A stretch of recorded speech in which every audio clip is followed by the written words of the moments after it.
অসমীয়া পাকঘৰলৈ স্বাগতম জনাইছোঁ। কণীটো ভালদৰে লাহেকৈ ভাঙি ল'ব এটা সৰু বাটিত, একদম সাৱধানে ভাঙিব জানো কুহুমটো ভাঙি নাযায়। এতিয়া পানীটো ভালদৰে উতলাই ল'ব।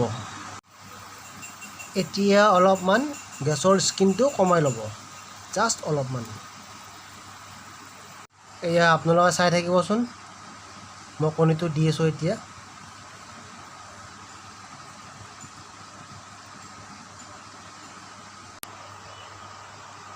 এতিয়া মই ঢাকনখন গুচাই দিম আৰু এনেকৈ বনাই খাবচোন, খুব ভাল প্ৰ'টিন পাব আৰু স্বাস্থ্যৰ কাৰণে ভাল। আপোনালোকে খাব এনেকৈ। দেখিছেনে আপোনালোকে কণীৰ পোচটো কি ধুনীয়া হৈছে। এনেকৈ বনাই খাবচোন, প্ৰ'টিন পাব আৰু হোষ্টেলৰ ল'ৰা আৰু ছোৱালীৰ কাৰণে খুবেই ভাল। শ্বৰ্ট কাটিং কণী এগ পোচ।